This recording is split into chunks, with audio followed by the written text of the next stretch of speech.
All right, welcome everyone today. So we'll be presenting the webinar, and I guess let's get started. So efficient exploration relies on fast access to reliable, multidisciplinary geoscience data. It's a very common problem these days to have hundreds or thousands of files sitting on your company network in a bunch of different folders, or in the worst case, sometimes on a hard drive somewhere in a closet that it might be tricky to find.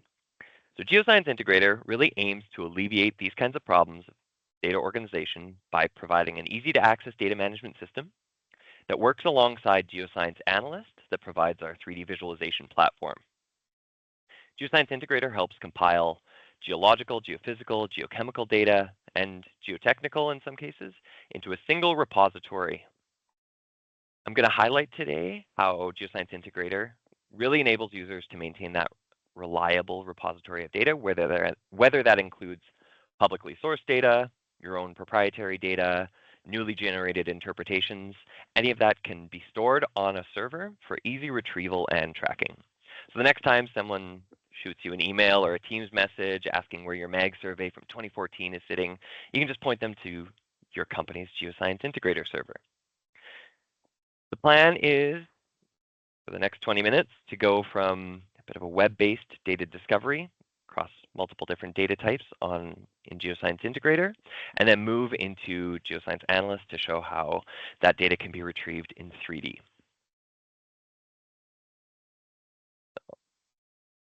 So to start off, I'll just clear up the screen a little bit, remove our cameras. So the data I'll be showing today is hosted on our public Geoscience Integrator server.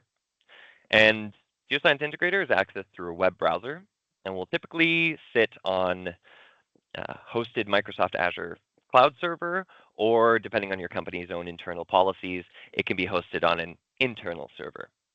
So this particular one is open to the public. Anyone can access it at this link. If anyone's interested, there will be a survey sent out at the end that you can request the link, and we can definitely send that out to you. But basically, come to the link, you can create your own account. And in my case, I already have one. And so logging in is as simple as putting in your email and password, and we can log into the server. So this particular data set on Geoscience Integrator is part of the CMIC footprints. The one I'm going to be showing is the Canadian Malartic Disseminated Gold Project as an example. There are 2 other projects available on this server. Also, if you create your account, you'll be able to see them. So with Geoscience Integrator, this is the main page that you see as soon as you log on. There's a number of things I just want to mention just in terms of how the data is organized, how data management works on our system. So at the top level, we have a bit of a hierarchy of the data. So the very top level, we have our server, and a server will contain any number of projects. In this example, I have access to 3 projects, but we do control permissions on a per project basis. So certain users may only be able to see a few projects. Some users may be able to see every project. And within those different projects, I might have access to be able to just view data. And some people may only be able to, some people can only view data, and others may be able to add, delete, update data, that sort of thing. So we have our projects. And then within each project, we have a number of themes for the different data organization. And here we can see the handful of themes in this particular project that contain data sets. But we do have a number of other predefined themes as well that can be used for different purposes depending on your data type and how you want to organize information. Now, under each theme, then we have our different data sets. And data sets are customized containers that users can create for adding data. I'll give an idea of what our data sets look like in a second, but I just want to point out a few other things. So with this main window, we have a number of controls on the side here. We also have a few different data repositories. And for example, we've got our document library. The Geoscience Integrator could be a great place to store company reports, different documents. Here we have a bunch of scientific papers stored in the document library. Now, if I want to go and get a sense of what kind of data sets are stored on this server, and select our data set search option, and we have a number of filters for how we can search for things like name, description. We can search by a number of metadata fields. We have something called tags, and we have spatial boundaries called neighborhoods that can be searched on. But for right now, just to get an idea of everything that exists in this project, I'll just select search, and then here we can see we have 25 data sets found in 12 different themes. And as I scroll down, I can see my different themes that are in this particular project. So under my airborne geophysics theme, got a few different data sets, and I can expand any of these data sets to get some more information. So I see regional helimag survey, it's got a little bit of a description, but if I want to get some more detailed information, I can expand my data set and see what's going on in here. Now, every data set in Geoscience Integrator, regardless of the theme, can store any number of files within it. And Geoscience Integrator itself doesn't restrict to any particular file formats. So we can store, as we see here, a few examples. We can store PDFs, JPEGs, the GeoH5 format, which I'll talk a little bit more about later for those who may be unfamiliar. So really quickly, if I just want to open up my data set, maybe see the report here, I can just quickly download that, and it's going to launch the PDF in the default PDF browser. A few other things that we can see on this data set. We have a card for our neighborhoods. Oh, there's my PDF. We have a little card for our neighborhoods. So this is a spatial boundary that we've defined that intersects the data set. We have tags. In this case, I don't have any tags assigned to this data set, but they're basically just text identifiers you can connect to a data set. List of files, like I mentioned, a number of different properties here. We have our spatial boundaries of this particular data set, and then a bunch of customized metadata fields that I can add or modify however I see fit. As I mentioned, so any data set can store files, but certain data sets in certain themes can also store tabular data. So really common workflow in Geoscience Integrator will be to add your drill hole or sample data onto the server. I just want to mention, Geoscience Integrator doesn't aim to replace a drill hole database, although for smaller scale projects, it could work fine. But we aim to work alongside your drill hole database. So that data can be integrated in with the rest of your geophysical, geochemical, geological data. And tabular data, such as something from a drill hole with your collar, path, interval, point log, all of that information comes over through our import system that uses templates to well-define and perform some QA/QC checks. I won't go too much into detail on that today just because it can be a bit of a rabbit hole talking about how data is imported. But typically, it would be an automated process where drill hole database hands things off and it just gets automatically imported into Geoscience Integrator. But in this case, I'm going to take a look at samples in terms of viewing a tabular data set and seeing what we can do with it on our web interface. So for samples, we have mineral chemistry here. And we can see, if we expand it, looks pretty similar. We have our number of different cards with a couple of different fields filled out. I'll just click on this little eyeball and we can head over to our Dataset Explorer. And here I can see some more detailed information, like statistics, as well as some units for my data, like min, max, mean, and I can see most of this mineral chemistry information is in %. And then on the side here, we have a query panel. So what this allows me to do is I can select different properties. And really quickly, I'm interested in querying some data.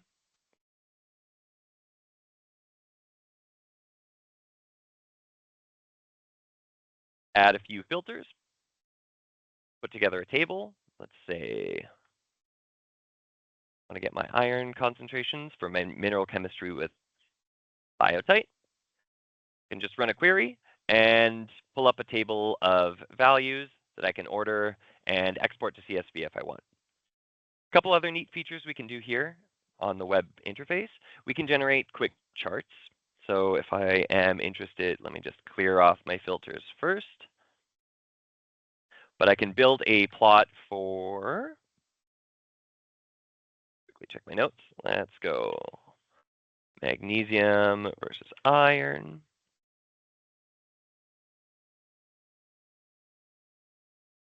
And then I can just color it up.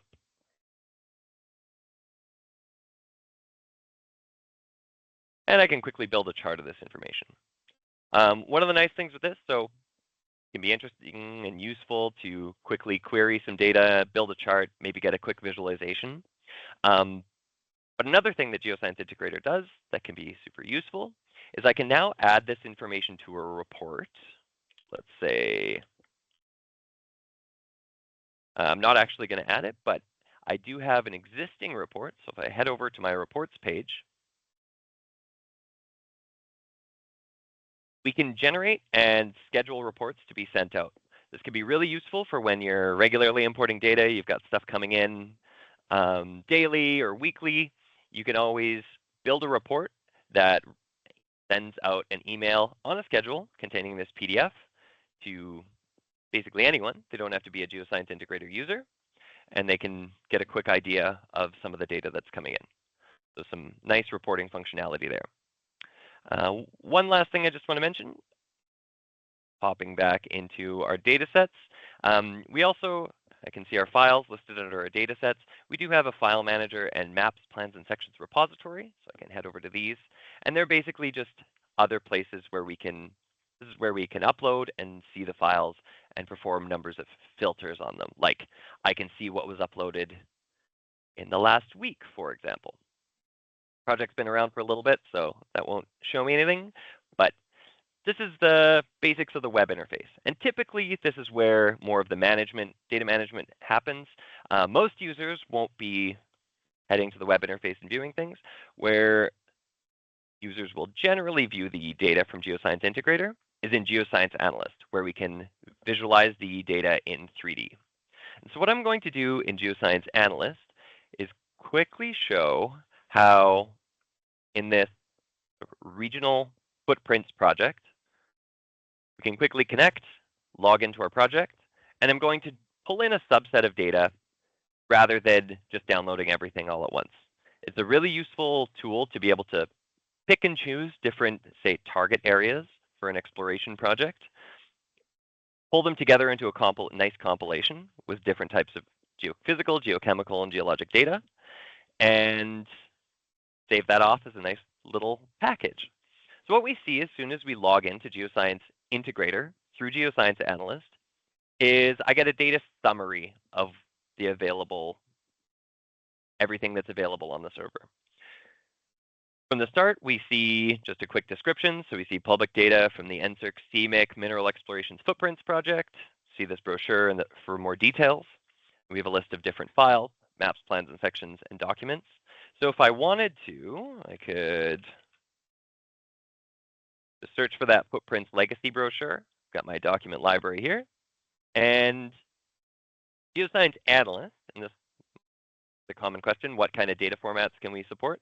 So Geoscience Analyst will support data formats for visualizing things in 3D. A document or a PDF typically isn't a 3D type of object that's visualized in 3D. So when I try and download this, it's just going to open in the default project. So I can see my PDF there. For anyone who's interested, if you get access to the project, you can look through and see what's in there. But let's go ahead and take a look at some data that's actually visualized, that I can actually visualize in 3D. So like I said, first thing we get is a summary of the information in the project. I see my list of different themes, very similar to how I saw them on the web interface. So I've got remote sensing and air photos, and I have a Landsat 2010 data set. I can select this, and I'm presented with my metadata, the project extents, and a GeoH5 file here. So the GeoH5 format is Geoscience Analyst support native format, and it works really nicely with the software. So basically, with the GeoH5, in this case, it's just a georeferenced image. I can click on it, select import, and it pops right into my viewport. Now I want to go ahead and continue loading in more data. So, for example, I've been tasked with pulling in all the different data that we have in an area where my drill holes have magnetic susceptibility point logs. A couple of criteria there I got to work through. So what I'm going to do is come over to my drill holes data set. And as I mentioned before, we've got some metadata. In here, we've got my properties and some data set statistics, including some units. But on the right side, what we have here is a query panel.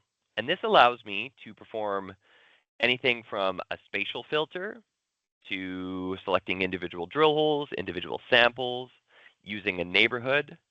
Just to show you, neighborhood's a little spatial boundary that can be predefined. A number of different tags, so those string identifiers.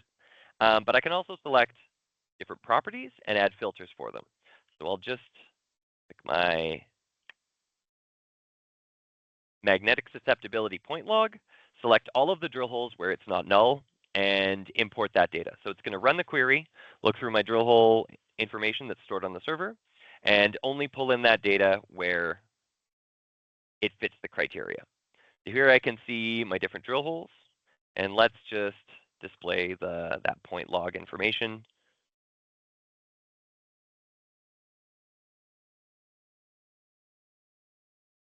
Make the radius a little bit longer, and then we'll just vertically exaggerate this a little bit. So there I can see I've got my point logs on my drill holes in the area. Everything came together in a nice little package based on what I've selected. That's great. I want to keep pulling in some more data. I've got a lot more information on this server that I can use to build a compilation. So next, I'll pull in some topography. I can select my topography data set. Same deal. I see a little summary of it. And in this case, so we see a couple different formats. We've got .ts, which is a triangulated surface, also the .goh5. But rather than just clicking the GeoH5 and selecting import, what I can do with the GeoH5 format is clip this information as soon as it's imported. I'm not going to pull in the full, all of the information from the file. I'm just going to chop it up, and there's my topography. I want to toss my Landsat image and just paint it on there. Do that as well. So I've got my aerial photograph overlaid on top of my topography. That's great. I want to keep compiling data, adding more. So let's see what other information I have in this area. So starting off, I've been looking at my tree, clicking my data sets, and pulling in the data. Let's go the other way around. Let's say I draw a spatial box, and I want Geoscience Analyst to tell me what's in this area. Let's find. All right, so I did a little spatial search. I got a lot of stacked data sets all on top of each other. So at this point, let's bring in some geophysics. So I see my regional HeliMag survey, and under my airborne geophysics, if I zoom out, I can see it's regional. It covers a pretty big area. So in this case, once again, I'm going to crop this. As we mentioned before, we can see a PDF file in here. Doesn't import into Geoscience Integrator, but the GeoH5 does. Or doesn't import into Geoscience Analyst, but the GeoH5 will. Let's just crop this as well.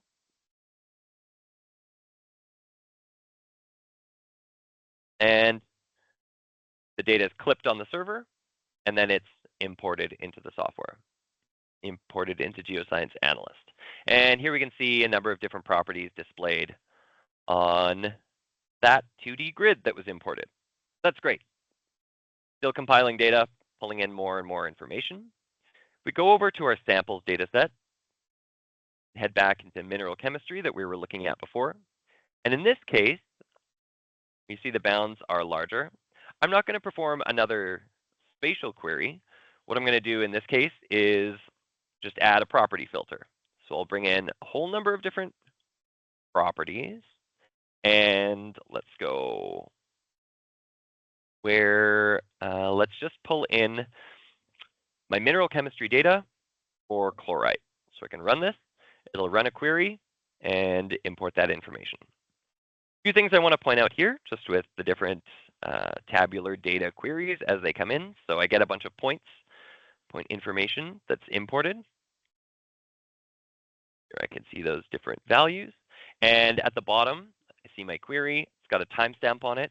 I can run queries on data sets as many times as I want. So I can just keep going if I want to change up exactly what I want to see. But we can also come over to our nodes panel. And here we see our table of data, very similar to how we saw the table on the web interface. And in this case, I just want to scroll over, and we'll just paint by iron percentage. And I'll just play around with the color scale, get a better idea of where my concentrations are higher and lower. Let's make my nodes a little bit bigger. That's great. So I'm continuing to work on compile data. And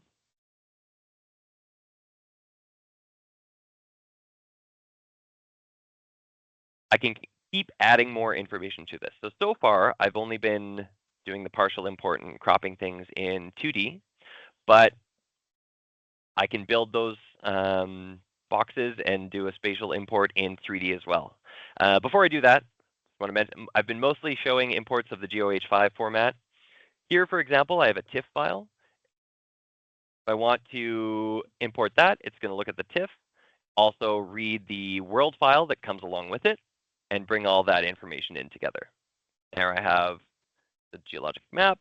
We can paint this on our surface, on our topography as well. That's great. Continuing on, one more thing. Let's bring in our geologic contacts. Once again, I'll do a partial import, but in this case, we'll look at it in 3D because this data goes down pretty deep. So we'll just flip it in a few different dimensions. That processing and importing is going to go along. And there, I've built a compilation containing my geological, geophysical, and geochemical data. I could keep adding more and more. At this point, though, I've got a nice little package that I'm happy to share. So then I can go ahead, save this workspace. Let's just call this the demo. And then I could share it with a colleague.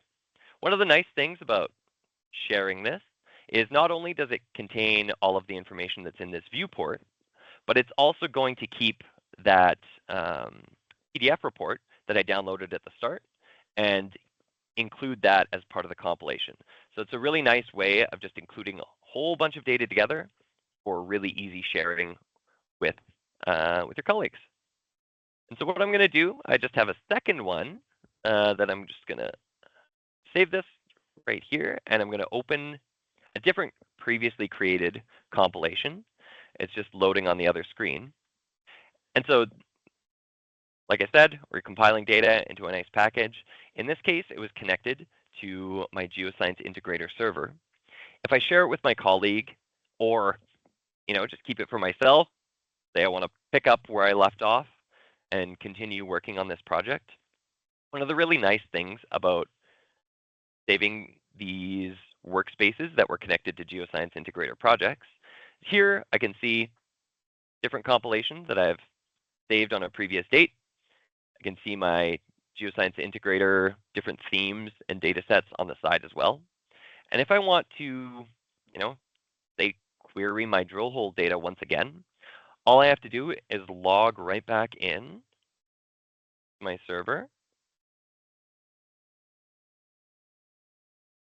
And I can pick up right where I left off, continuing on with my queries, adding more data as I see fit based on information that's on the server. And it's just reconnecting to the server, pulling in the summaries again based on updated information. And here we have our query panel that may populate based on previously run queries if you like. So as I mentioned, that's a really quick run through of the different capabilities of how you can use Geoscience Integrator and Geoscience Analyst together. to not only go from data discovery on the web or on the 3D interface to pulling data together into a compilation that can easily be shared or used for different interpretations or targeting workflows. Now, last thing I want to mention is a few things that are going to be coming in future releases of Geoscience Integrator and Analyst, coming looking at the later half of 2026. We are going to be adding the capability of importing directly from Geoscience Analyst back up into Geoscience Integrator. Right now, all the data upload happens through the web interface, but we want to make that a little bit smoother and give you a bit of a better loop in terms of bringing things down into Analyst and back up into Geoscience Integrator. We are also working on a web-based map interface. So what that's going to look like is I'll have my list of projects that I have access to. I can draw a box in an area, and then I can see what data sets exist there, including a list of different files and more metadata information. And with that, a little bit over time, but thank you for your attention. And if anyone has any questions, you can toss them into the Q&A panel. Yeah, awesome. Thank you so much, Marko, for this presentation. Yeah, we encourage all the attendees to add some questions to our Q&A section. Please feel free to do so. And also, we have survey. I will post the link so you can also take that survey, and that will be great because we will. You can see that. Yeah, you will see that in the survey. So yeah, please feel free to send us all your questions. In the meantime, I'll check if there are some already there in our chat. Just 1 second.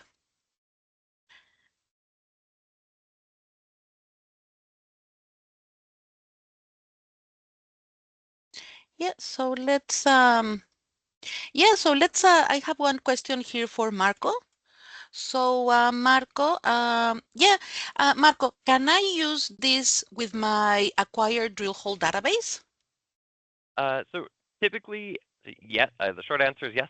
You could set up your acquired drill hole database to push out a file that Geoscience Integrator imports. Also, more commonly, Geoscience Analyst itself has a direct link into Acquire that can be used to pull data down. So short answer, yes. And there's a couple different options for how you prefer to do it. Okay, perfect. And then there's another question. Will there be a trial version? So typically with Geoscience Integrator, we don't offer trials. Geoscience Analyst you can download for free. Anyone can use it and download that. And there's different trials. You just have to ask us for that. But Geoscience Integrator, our trial version is typically used for our public server. That would be to get an idea of how it's. Okay. Okay, great. And we can also be in contact with you, with the person that wrote this question, in order to get more info. Also, another question, can this be used for resource estimation? So Geoscience Integrator itself is more of the data management side of things and wouldn't necessarily be used for resource information, resource estimation. Geoscience Analyst,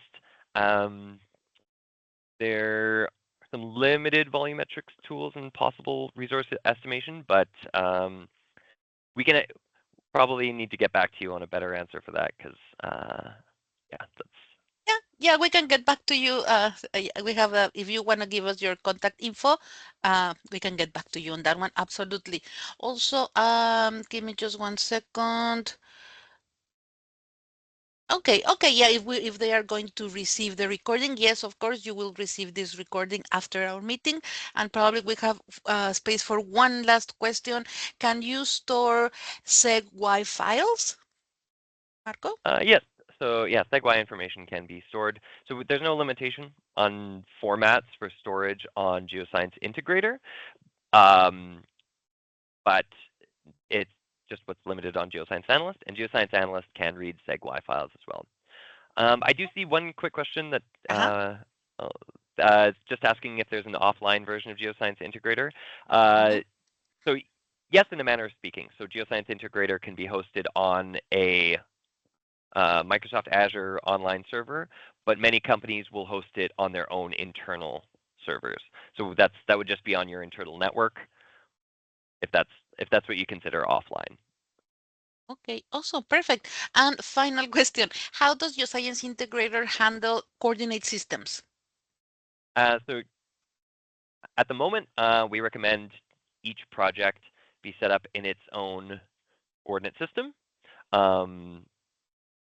That's basically it. So data coming in, you should have it in its own in a single coordinate system for all of the data sets, and so different projects can be set up with different coordinate systems. Okay, I'm sorry because there's a lot of activities. So okay, last one. Yeah. Is there any draw tool? Can we touch the data? So with Geoscience Analyst, yep, there's some capabilities for editing and drawing with the data, but that is the free version doesn't allow you to edit. So the Geoscience Analyst Pro is where you'll get those editing features. And show some really quick tools. So if I just want to draw a curve,